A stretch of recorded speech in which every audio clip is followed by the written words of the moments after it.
फतेहपुर का मजार विवाद यूपी विधानसभा के मॉनसून सत्र तक पहुंच गया। सत्र के दूसरे दिन नेता प्रतिपक्ष माता प्रसाद पांडे ने सरकार से तीखे सवाल दाग दिए। जवाब देने के लिए सत्ता पक्ष की तरफ से वित्त मंत्री एवं संसदीय कार्य मंत्री सुरेश खन्ना ने साफ कहा, सरकार फतेहपुर जैसी घटना का बिल्कुल समर्थन नहीं करती। उन्होंने बताया कि मामले में 10 नामजद और 150 अज्ञात लोगों के खिलाफ मुकदमा दर्ज किया गया है और सभी को न्यायिक प्रक्रिया के तहत सजा मिलेगी। जैसे ही खन्ना आरोपियों के नाम और धाराएं पढ़ने लगे, तभी बगल में बैठे मुख्यमंत्री ने उनकी ओर कुछ इशारा किया। मुख्यमंत्री ने क्या कहा ये साफ सुनाई नहीं दिया, लेकिन ये क्लिप कैमरे में कैद हो गया और सोशल मीडिया पर जमकर वायरल है।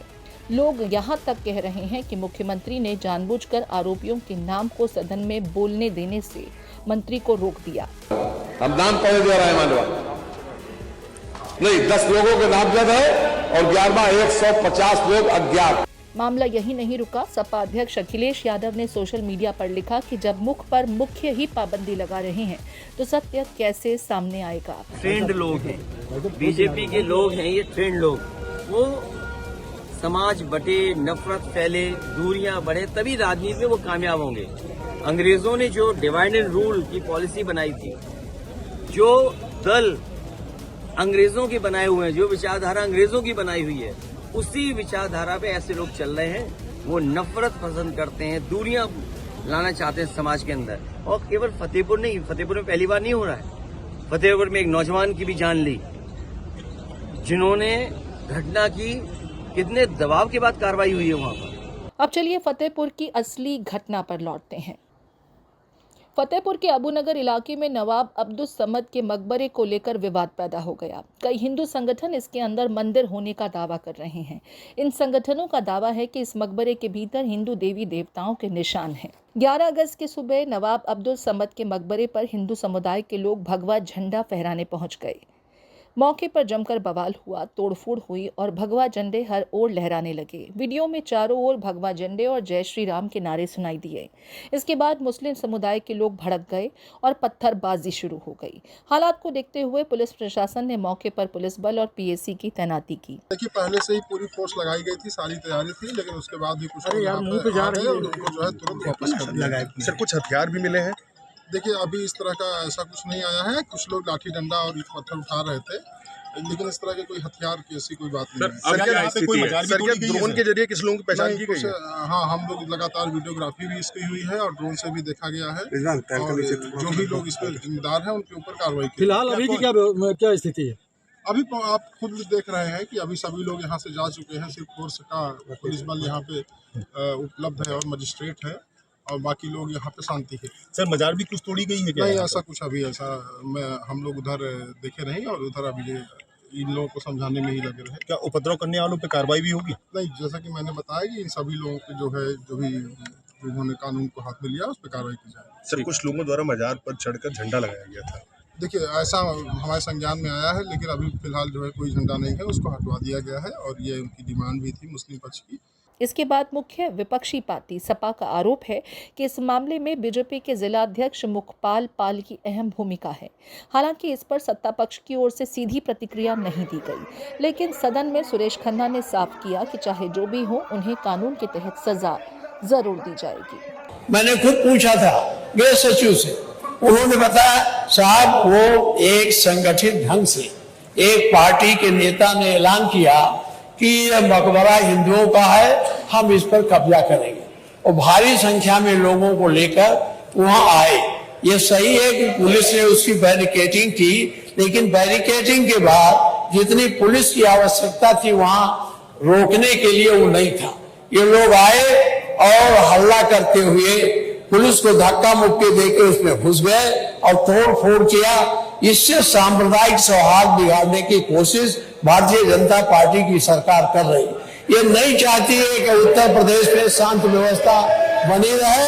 ये केवल यही नहीं, मेरे यहाँ एक 2.0 हेक्टेयर में छोटा सा मजार था और आपके नेता ने जबरदस्ती उसको उजड़वा दिया।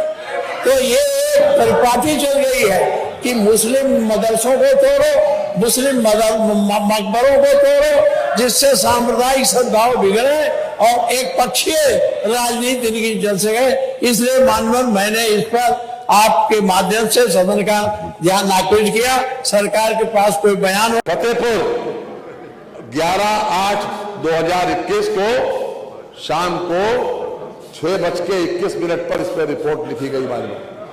रिपोर्ट लिखी गई और ये 11 लोगों के नामजद रिपोर्ट है, और नहीं 10 लोगों के नामजद है और 11वां 150 लोग अज्ञात। इसमें ज्ञान नामजद रिपोर्ट है मालूम, हम नाम पढ़ दे रहे हैं मालूम। ये क्राइम नंबर बता दिया और धारा बता दें। भारतीय न्याय संहिता 190, 191(2), भारतीय न्याय संहिता BNS 191(3), भारतीय न्याय संहिता BNS 301, 196, आपराधिक कानून संशोधन 7 क्रिमिनल लॉ अमेंडमेंट एक्ट 7, सार्वजनिक संपत्ति नुकसान निवारण अधिनियम 2 और सार्वजनिक संपत्ति नुकसान निवारण अधिनियम 3।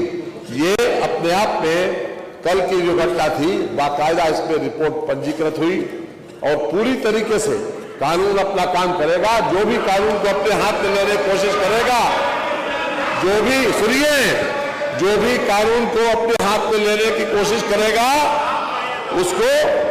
उसको न्यायिक प्रक्रिया के तहत दंड जरूर मिलेगा, जरूर मिलेगा। आपको बता दें, इसी मुखपाल का घटना के रोज पुलिस अधिकारी से फोन पर बात करते हुए एक वीडियो जमकर वायरल है, जिसमें वो अधिकारी को कुछ इस अंदाज में धमकाते नजर आए। एसपी साहब, आपने कहा था ना कि 7 बजे हम बैठक करेंगे, कहा था कि नहीं कहा था? बताइए। ये मुलायम सिंह की सरकार नहीं है कि आप गोली चलवा दोगे, और आपकी हिम्मत है तो आप गोली चलवा कर देखिएगा। अरे बार बार कह रहा हूँ आपको, घूमते क्यों कल आपकी 7 बजे कहा था? क्यों नहीं बुलाया भाई? क्यों नहीं बुलाया आपने? स्पष्ट किया है कि 7 बजे आपने मनमानी की है। मैंने जिलाधिकारी महोदय को बताया है, उनको बताया। हालांकि इस घटना के बाद बीजेपी के जिला अध्यक्ष मुखपाल पाल इस मामले में लोगों से अब शांति की अपील कर रहे हैं। हालांकि पहले वो खुद ही इस अभियान में शामिल थे।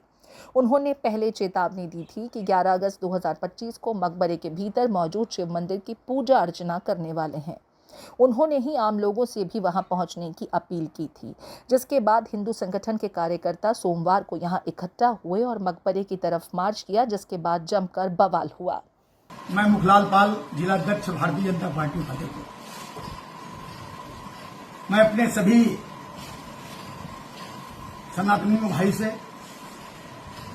कार्यकर्ता बंधुओं से और सभी संगठनों से एक निवेदन करना चाहता हूं कि किसी के बहकावे में ना आए। कुछ शरारती तत्व हैं जो लोग माहौल को बिगाड़ना चाहते हैं। ऐसे लोगों से शांत रहें। अगर किसी से कोई बात है, कोई उकसावे का काम कर रहा है, तो अपने जिम्मेदार पदाधिकारी से बतावें, मुझसे बतावें, लेकिन किसी के उकसावे में मत आए। आपको बता दें कि फतेहपुर का जिला गजेटियर बताता है कि नवाब अब्दुल समद औरंगजेब के दौर में पैलानी, जिसे आज बुंदेलखंड के नाम से जाना जाता है, यहाँ के फौजदार थे। उन्हें बड़ी जागीरें मिली हुई थीं। फतेहपुर के गजेटियर के मुताबिक यहाँ शहर में कोई इमारत नहीं है जिसका कोई ऐतिहासिक महत्व हो, सिवाय नवाब अब्दुल समद के मकबरे के, जो उनके जीर्ण शीर्ण किले के बराबर में है। गजेटियर में यह भी बताया गया है कि अबू नगर का नाम अब्दुल समद के बड़े बेटे अबू मोहम्मद के नाम पर है। मकबरे के एक शिलालेख पर अब्दुल समद की मृत्यु की तारीख 1699 ईस्वी, जबकि उनके पुत्र अबू मोहम्मद की मृत्यु की तारीख 1704 ईस्वी बताई गई है। इतिहासकारों का भी दावा है कि ये फतेहपुर का मकबरा दरअसल अब्दुल समद का ही मकबरा है।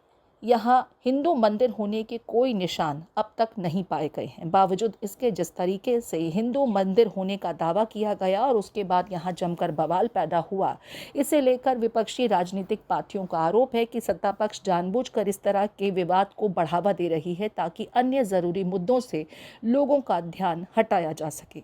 इस पूरे विषय को आप किस तरीके से देखते हैं, आपके कमेंट्स का इंतज़ार रहेगा।